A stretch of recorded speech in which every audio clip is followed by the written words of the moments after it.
After returning from a week-long international trip, I was surprised when my mother-in-law, Grace, called me. Her voice had an unusual tone of triumph, and she mentioned something about a $40,000 windfall that we had apparently saved. Her statement left me confused. As a freelance jewelry designer, I do have a savings account for emergencies, but I certainly hadn't stashed away that kind of money recently. Plus, I always kept my bank card with me, and no one else had access to withdraw such a significant amount. Grace then casually said over the phone, "He gave it to me, so I took it from the sideboard drawer. You guys are doing well, so it's fine." Her words stunned me. Before I could ask her to explain, she quickly thanked me and hinted at relying on me for financial support in the future, then abruptly hung up. I was left utterly bewildered. What money was she talking about? Where did this $40,000 come from? Or go? When my husband Thomas returned home later, he cleared up the mystery. Thankfully, it was just a misunderstanding. Still, I couldn't shake off the strange interaction. A month later, things took a frustrating turn. Grace started bombarding me with phone calls. At first, I ignored them, thinking it wasn't urgent. But when I glanced at my phone and saw over 55 missed calls, I knew I couldn't avoid her anymore. I finally picked up the phone, and the moment I did, Grace's voice erupted in anger. She accused me of ignoring her and acted as if she was the victim. Her tone made it clear that she believed she had been wronged. From my perspective, however, this was simply the fallout of her own assumptions.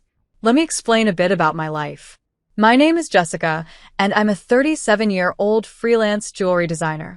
I love my work, but it keeps me incredibly busy. My husband Thomas and I are also trying to start a family, but balancing my growing business with my personal life is overwhelming. Thomas used to work in a stable corporate job, but a few years ago, as my business started to take off, he decided to leave his position and join me full-time. His skills in management have been invaluable in helping our business flourish. In the early days of our marriage, my jewelry gigs were sporadic, and we relied on Thomas's steady paycheck. But as my designs gained recognition, our roles shifted. Thomas now helps manage everything from contracts to operations. We've even secured partnerships with prestigious international brands, which has transformed our lives, but also brought new challenges.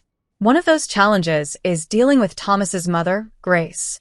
She lives alone in the family home and often views our lifestyle through a distorted lens. To her, our hard work and professional obligations look like indulgent luxury. "You two are always living so lavishly. I'm jealous," she would say, misunderstanding the nature of our expenses. For example, as part of my job, I often attend high-end product launches and networking dinners with executives. Grace, however, sees these events as leisure outings rather than work obligations. Her envy frequently leads to financial requests. Once, she told me, "I'm planning to throw a party for my friends soon. Can you give me some money for it?" While it might seem like we could afford such things easily, the truth is that maintaining our business image involves significant costs, and our budget is tightly managed. Despite explaining this to Grace repeatedly, her requests became more persistent. She would often say things like, "You're always dressed so beautifully and eating at fancy places. I envy you." Her sarcasm and jealousy made it clear she didn't understand the sacrifices behind our apparent success. While I often refused her requests, Thomas took a different approach. If giving her a little money keeps her quiet, then it's worth it, he'd argue. For him, it was easier to offer small financial help to maintain peace rather than deal with the disruptions her complaints might cause. Unfortunately, this approach only encouraged Grace. Her demands started to escalate over time, and her perception of our financial situation became more unrealistic. Living this way has been a balancing act, not just with our careers but also with managing family dynamics. While Thomas and I work hard to build a successful business and prepare for the future, Grace seems to see us as an endless source of financial support. Little did I know, her assumptions would soon lead to even bigger misunderstandings. Recently, Grace expressed a desire for a new dress to wear to an upcoming gathering. She even came over to our place to pester Thomas about it. "Wouldn't a two-piece suit work instead?" Thomas suggested, trying to steer her towards something more practical. But Grace wasn't having it. She argued that while there might be cheaper options, what she wanted was a high-end outfit. I tried to explain that her choice was unnecessarily expensive, but she immediately countered, saying, "It's a fancy party. I can't be the only one there in old clothes." To make matters worse, she insisted she needed a matching handbag to go with the outfit, leaving Thomas and me completely exasperated. To help manage her frequent requests, Thomas had previously set up a credit card in Grace's name for her personal expenses. Initially, she went overboard with her spending, and Thomas had to caution her about sticking to reasonable limits. He asked her to let us know before making significant purchases, but Grace continued her pattern of extravagant spending as if the card had no limits. One day, Grace proudly told us, "I discovered an exquisite ring and couldn't resist buying it. But I regret not informing you beforehand. The bill was quite high." This left Thomas and me in a tough spot. Her unrestrained spending was becoming unsustainable for us. "If this continues, maybe it's best to take back the card," I suggested to Thomas. Even though the card was in Grace's name, Thomas was responsible for paying the bills. Grace seemed to view the card as a bottomless resource, not understanding that every purchase had to be paid for out of our pockets. Recognizing the need for better control, Thomas decided to set a spending limit on her card to curb her expenses. This did not sit well with Grace. One day, she stormed into our house, visibly upset. "What the heck is going on? I couldn't pay for my shopping yesterday." "Why did you limit my card?" she demanded. We explained that her excessive spending was putting a strain on our finances, and setting a limit was necessary to manage it. "But it's still enough for your needs, right?" Thomas asked, trying to maintain peace. Grace was unimpressed. "You two still dress up, go to fancy places, and spend money on all sorts of things. How is what I'm doing any different?" she argued. She saw our professional obligations, like attending product launches and high-profile events, as nothing more than fun and leisure. "It's part of our job, Grace," I tried to explain. "If that's a job, then what I'm doing isn't any different," she snapped. "It's unfair that you two get to enjoy all the fun while I'm left behind."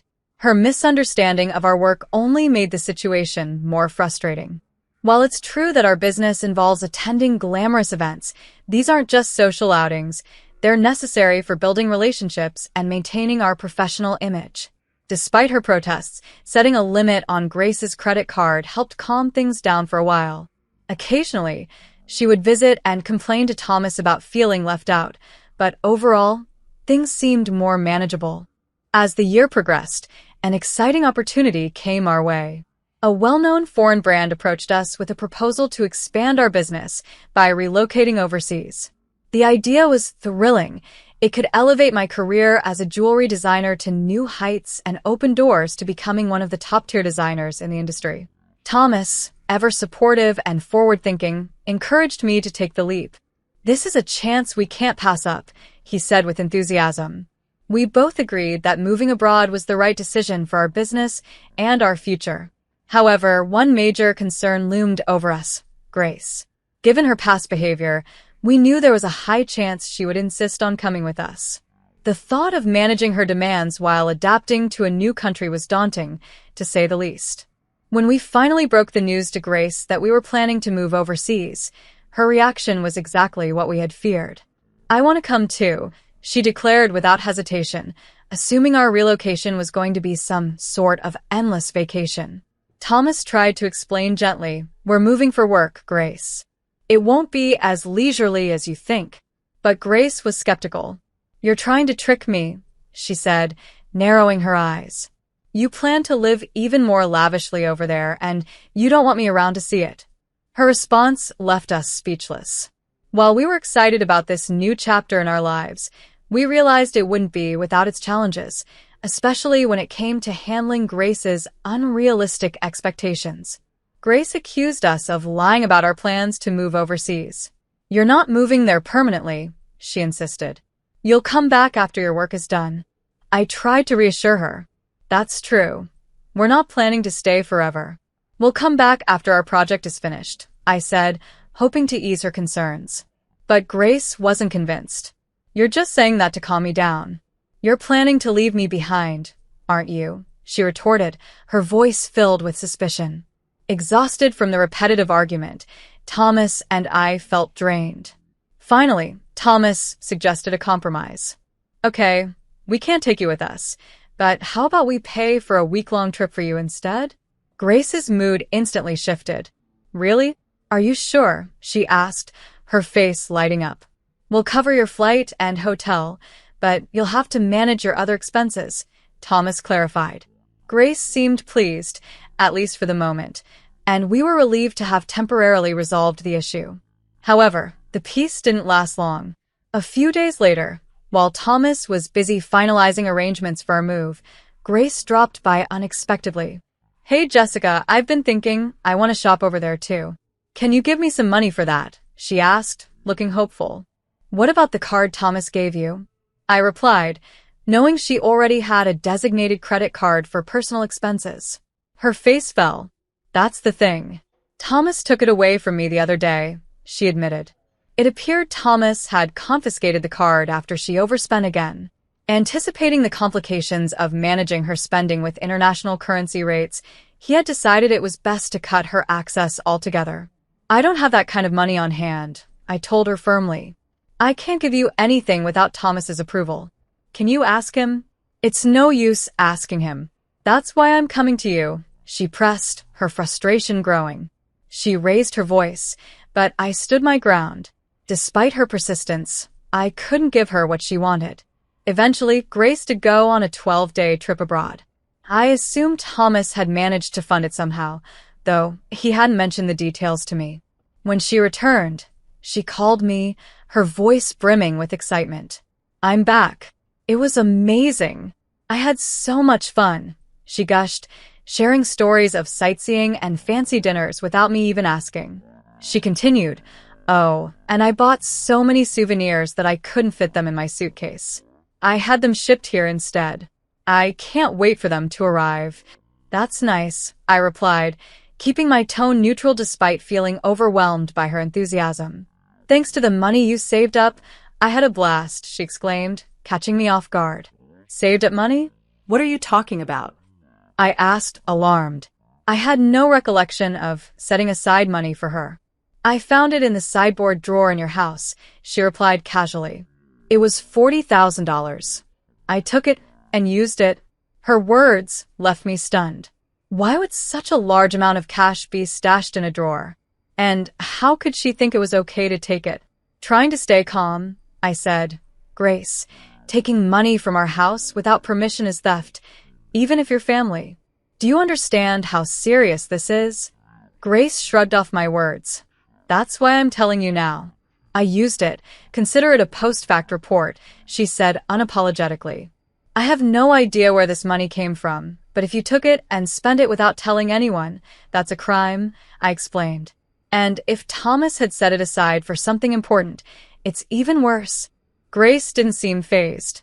You two live so extravagantly. Why can't I have a little of that? Think of it as doing a favor for your parent. It's not a big deal, right? She rationalized, her tone filled with entitlement. It's one thing to ask for help, I replied, still in disbelief. But taking money without asking is not okay.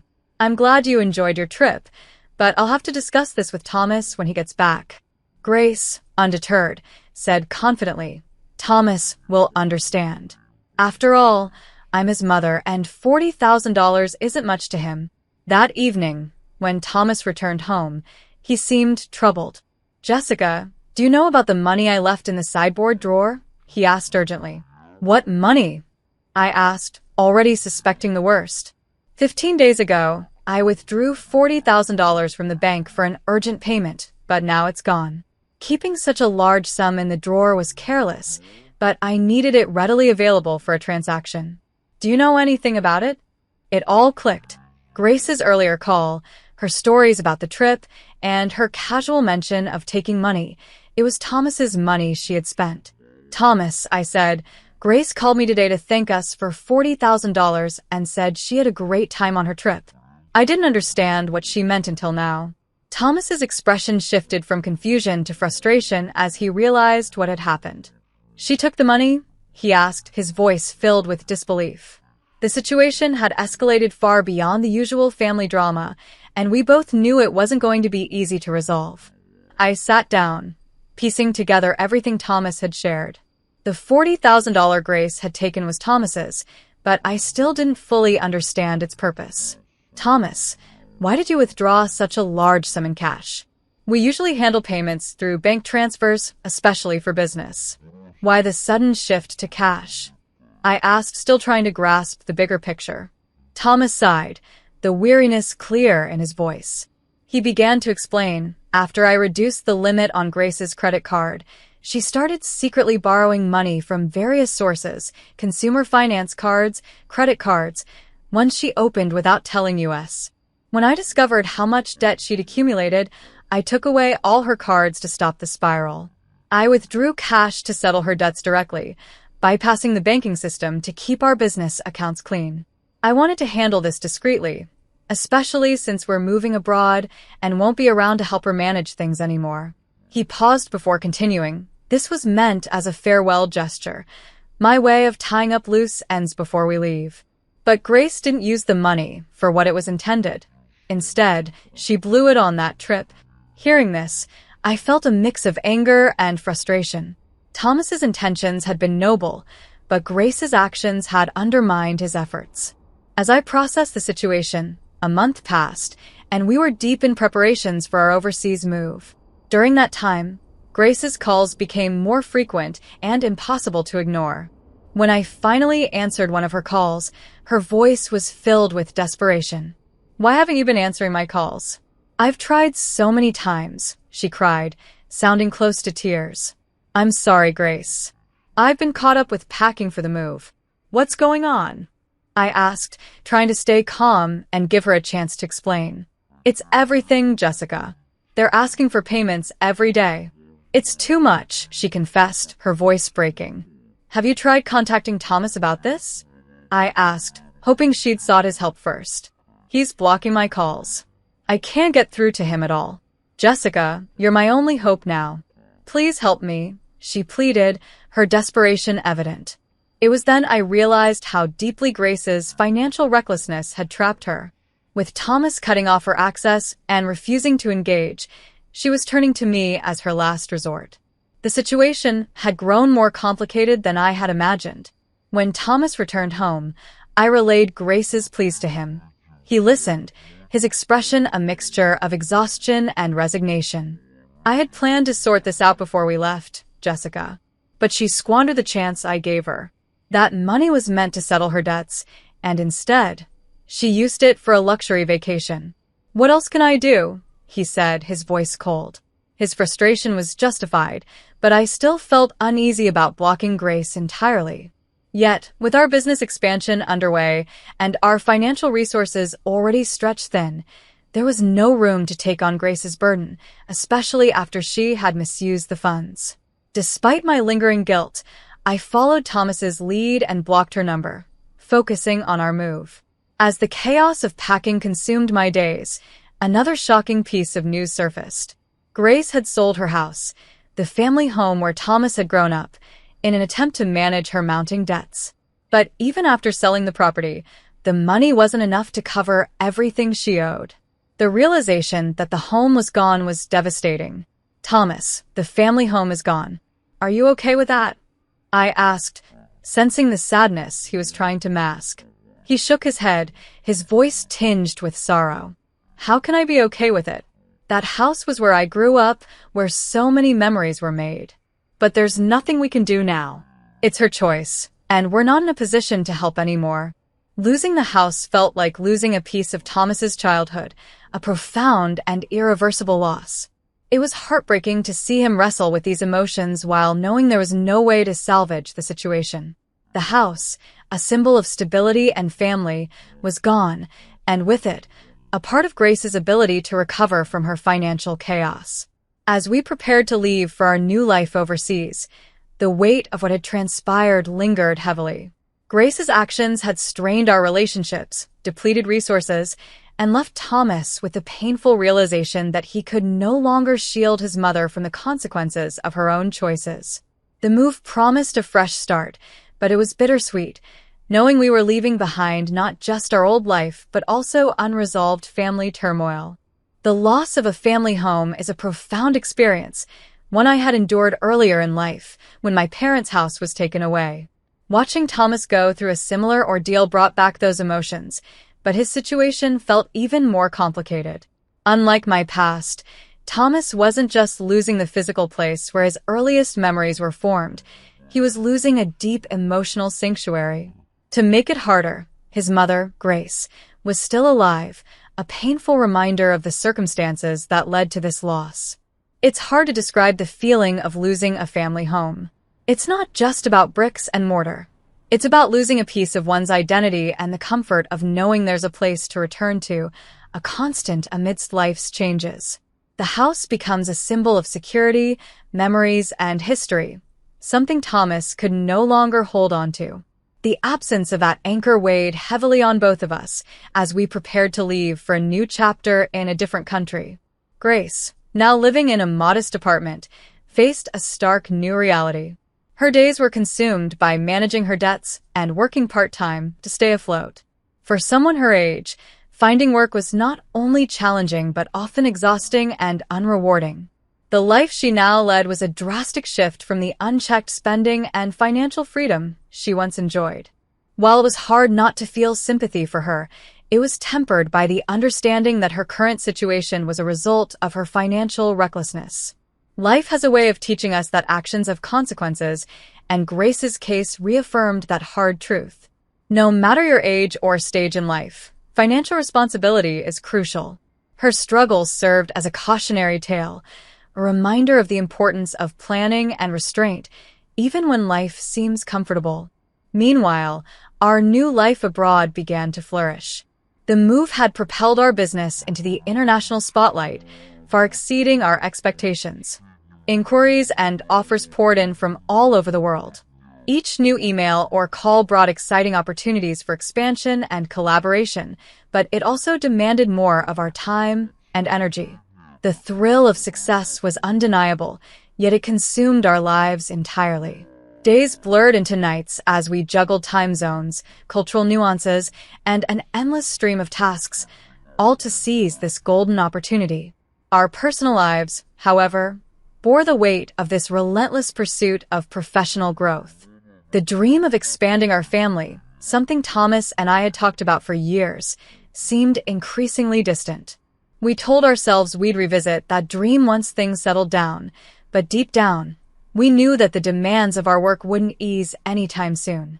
Thomas felt the strain acutely, balancing roles that ranged from logistics to client management. As partners in life and business, we both struggled to align our professional goals with our personal desires. We often found ourselves asking, how do we make room for the life we want, while navigating the pressures of the life we've built? Sometimes I would pause to look out the window of our apartment. The view of the sprawling cityscape was breathtaking. Neon lights blurred into the night sky, reflecting the blur of our own lives. This city, vibrant and relentless, was now our home. Yet it stood in stark contrast to the quiet, familiar streets we had left behind. The life we were building here was filled with promise, but also came with challenges we hadn't anticipated. It was exciting, but it was daunting. Amidst the excitement and chaos of our new chapter, my thoughts often drifted back to Grace and the lessons her situation held for us. Her financial recklessness and its consequences served as a stark reminder of how deeply intertwined our choices are with our futures. Every decision we make, whether personal or professional, shapes not only our immediate circumstances, but also the legacy we leave behind. As I reflected on this, I realized the importance of balance. Our drive for success couldn't come at the expense of the relationships that defined us. While our business achievements brought us pride and recognition, they weren't the only markers of a meaningful life. Building this new phase meant finding ways to nurture both our dreams and the connections that mattered most. Thomas and I resolved to approach this chapter with mindfulness, striving to maintain the delicate balance between ambition and personal fulfillment. After all, success isn't just about reaching the top. It's about the journey and the people who walk it with you.